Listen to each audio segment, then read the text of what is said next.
गुरु के मुख से जो मंत्र लेते हैं, वो मंत्र का जप करते करते मंत्र की शक्ति अपने जीवन में घटित होती है। कई सालों से कोशिश करते, जिनका काम नहीं हुआ, गुरु के मंत्र का जप करके फिर काम शुरू किया, जिस काम में हाथ डालो उस काम में सफलता। असिद्धम साधयेत कार्यम, जो असंभव है वो भी संभव हो जाता है। यम यम चिंतयते कामम तम तम प्राप्नोति निश्चितम, जो व्यक्ति जो जो चाहता है वो करने में सफल हो जाता है। ये गुरु के नाम की बड़ी महिमा है, गुरु के मंत्र की बड़ी महिमा है। जिन्होंने गुरु के मुख से मंत्र लिया है उनके बिगड़े कार्य बन गए, कई टूटे परिवार जुड़ गए, बिखरते कुटुंब बिखरने से रह गए, कईयों को आर्थिक लाभ हुआ, कईयों को कैंसर, टीबी और कई खतरनाक बीमारियां और दूर हो गई, कई मौत के मुंह से वापस आए। एक्सीडेंट हुआ तो एक्सीडेंट में भी चमत्कारिक ढंग से उन लोगों का बचाव हुआ। ऐसे हजारों लाखों लोग हैं, गुरु के मंत्र को लेने के बाद उनके जीवन की दिशा बदल गई, उनके जीवन में खुशहाली आई और उनका जीवन सफल हो गया। ज्ञान से, भक्ति से उनका परिपूर्ण हो गया जीवन। तो आपका जीवन भी परिपूर्ण हो, बाहर से भी आपको फायदा हो और हृदय से भी आपको फायदा हो। खाना पीना, टाबरा टाबरी, बाल बच्चा पैदा करके और मर जाना, दुख आए तो दुखी हो जाना, सुख आए तो सुखी हो जाना, यह कोई बड़ी बात नहीं। इतना तो कुत्ता भी जानता है, लालिया मोतिया कालिया भी जानता है। रोटी दिखाते तो पूंछ हिलाता है और डंडा दिखाता है तो दो पैरों के बीच पूंछ दबा के भाग खड़ा होता है। यह कोई बड़ी बात नहीं। मानव जीवन घर बनाने, पेट पालने, छोरा छोरी पैदा करके उनका शादी ब्याह करा के उनको सेट करके बीमारी में मर जाने के लिए ये मानव शरीर नहीं है। भगवान ने जो बुद्धि दिया, जो योग्यता दिया, उसका सदुपयोग ये है कि इस क्षण भंगुर मानव देह में अजर अमर आत्मा परमात्मा का अनुभव हो जाए, परमात्मा का प्रसाद दिल में घटित हो जाए। कुलम पवित्रम जननी कृतार्था वसुंधरा पुण्यवती चेन, उसका कुल पवित्र, उसको जन्म देने वाली माता की कोख भी पवित्र हो जाती और वो भगवत भक्त जहाँ जहाँ चरण रखता है वो धरती भी पावन हो जाती है। भक्ति की वो महिमा है। भक्ति करे कोई सूरमा। 5 साल का ध्रुव जंगल में जाके तपस्या करता है, उसके तपस्या का ये प्रभाव भगवान नारायण प्रकट हो गए। ये छोटे छोटे बच्चों ने भगवान को प्रकट कर लिया। ज्ञानेश्वर महाराज कितनी छोटी उम्र थी, भगवत गीता पे टीका लिख दी। ये छत्रपति शिवाजी महाराज देखो, ये महाराणा प्रताप देखो, इन्होंने भी धर्म के लिए, संस्कृति के लिए कितना कितना काम किया। तो वही जीवन धन्य है जो जीवन धर्म की रक्षा करता है। वही जीवन धन्य है जिस जीवन में राम का रस घटित होता है।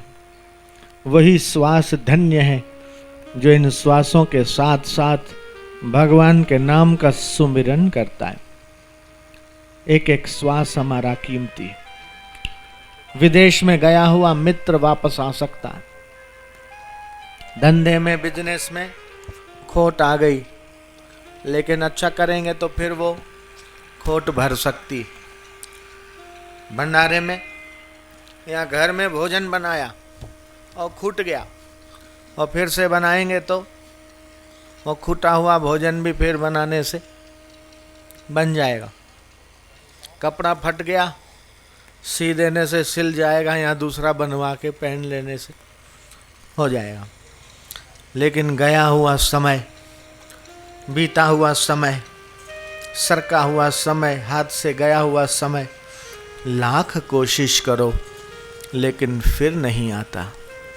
जो छोटे लोग हैं वो अपने समय को छोटे कामों में लगाते हैं, और जो महान लोग हैं वो अपने समय को महान परमात्मा के ज्ञान में, सत्संग में और साधु दर्शन में समय लगाते हैं। एक कण और क्षण का बड़ा महत्व है, इसलिए इसका खूब जतन करो। कण कण में है राम और हर क्षण में उसका सुमिरन हो।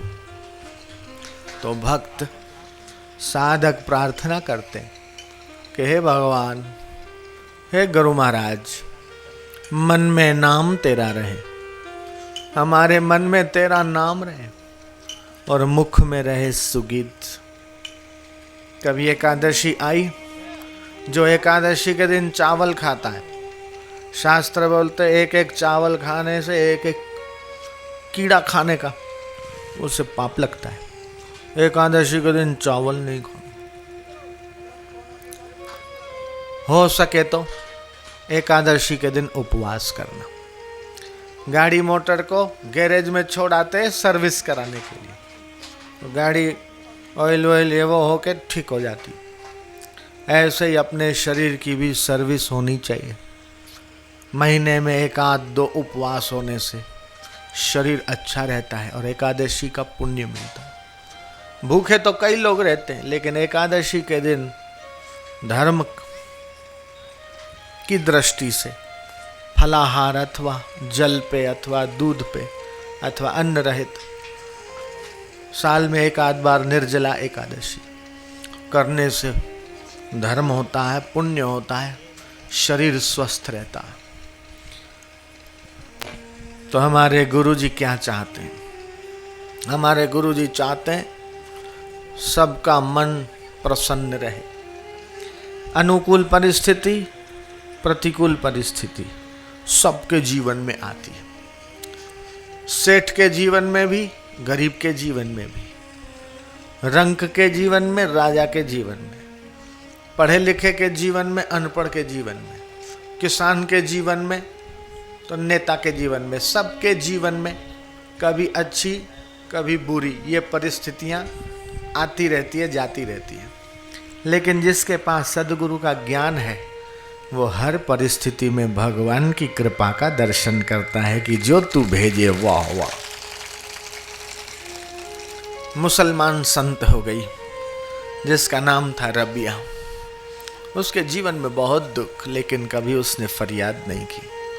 भगवान कृष्ण के जीवन में देखो, जेल में पैदा हुए, जब देखो तब मुंह पे बंसरी है, मुस्कान है, कभी रोए नहीं।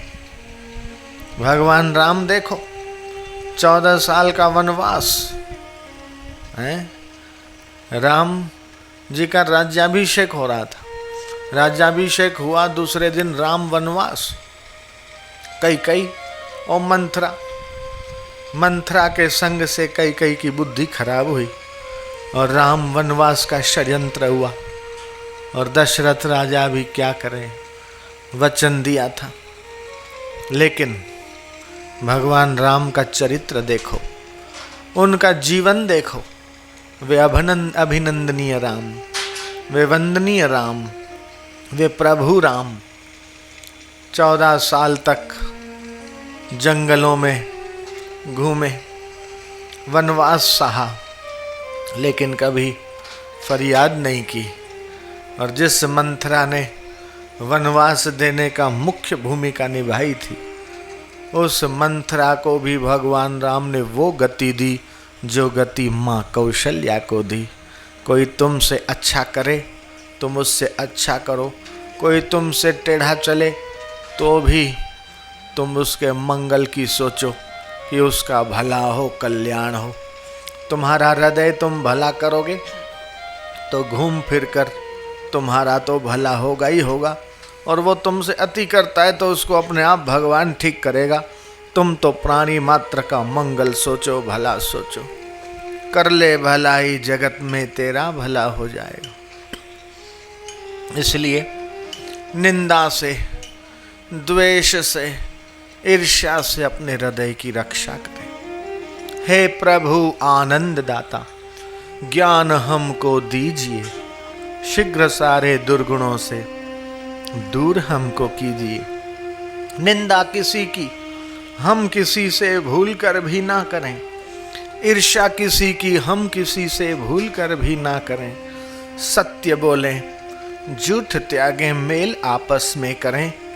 हे प्रभु आनंद दाता, ज्ञान हमको दीजिए, शक्ति हमको दीजिए, भक्ति हमको दीजिए। ये ऐसा है, वो ऐसा है। जिसके लिए हम निंदा करते हैं अपना दिल खराब होता है। अपना घर बढ़िया रखते, कमरा अच्छा रखते, किचन ठीक रखते, लेकिन अपने हृदय को हम मैला करते। इसलिए किसी का बुरा मत सोचो, लड़ाई झगड़े से बचो, सबको प्रेम दो। आज मैं घूमने गया था कुंभलगढ़ की ओर, रास्ते में देखा और पुराने जमाने का बैल गोल गोल घूमते, अरहट पानी निकालते। वो काका जो घुमा रहे थे मेरे को देख के बड़े प्रसन्न हुए। फिर मैं भी उस जो अरहट था उसके ऊपर मैं भी थोड़ा बैठ के 2 राउंड लिया। आज की बात है।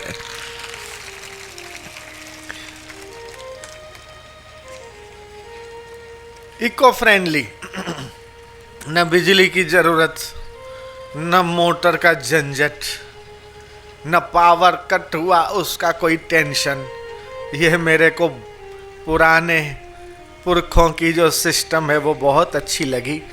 इसमें आत्मनिर्भरता है, स्वाश्रयता है और बैलों का भी सदुपयोग है और किसान मस्ती से चलाते भी हैं और भगवान का नाम लेते हुए सो जाते हैं।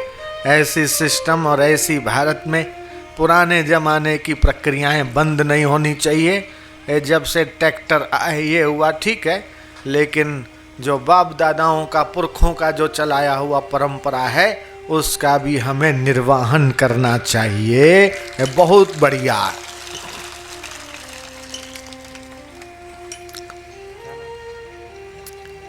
आत्म संतोष, जिससे अपने आत्मा को संतोष मिले। लोभ मूल है दुख को, लोभ पाप को बाप, लोभ करे जे मूढ़ जन सहे सदा संताप। तो यहाँ के गांव वालों को पास बांटने के लिए समिति वाले गए तो मुझे रिपोर्ट ऐसी मिली, वो बोलते नहीं हमें टिकट नहीं चाहिए, ये पास नहीं चाहिए, हमें नहीं चाहिए कुछ। अरे भाई लो कपड़ा लेने के लिए, अन्य यहाँ जो सामग्री बटेगी वो लेने के लिए ये पास है। बोले नहीं नहीं हम तो अपने में खुश हैं, हमको कुछ नहीं चाहिए। ये कैसे भारत के बाहर से तो गरीब दिखते, लेकिन मैं उनके दिल को तो अमीर मानता हूँ क्योंकि उनके भीतर संतोष है। सर्पा पिबंति पवनम न च दुर्बलास्ते, सांप पवन पीते दुर्बल नहीं होते।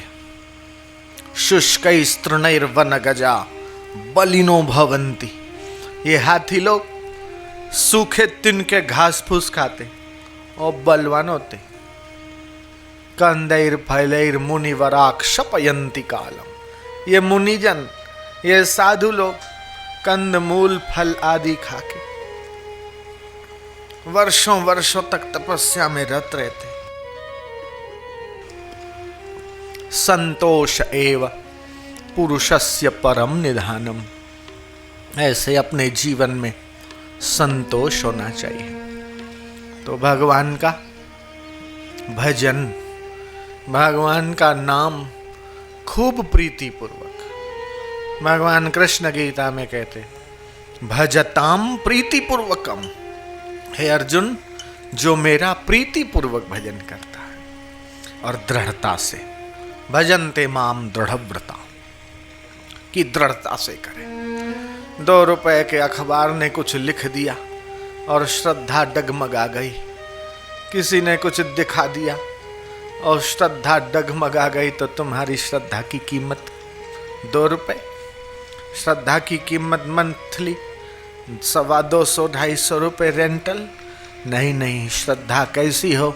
श्रद्धा तो हो हिमालय जैसी, कि हिमालय हिले तो हिले लेकिन हमारी श्रद्धा न हिले, हमारा विश्वास न हिले, क्योंकि विश्वास और श्रद्धा ही पार्वती और शिव का रूप है। श्रद्धा विश्वास रूपिणो याभ्याम विना न पश्यन्ति सिद्धांतस्थ ईश्वरम। ये सिद्ध लोग, मुनि लोग इस श्रद्धा और विश्वास के बिना अपने भीतर स्थित उस परमात्मा को नहीं जान सकते।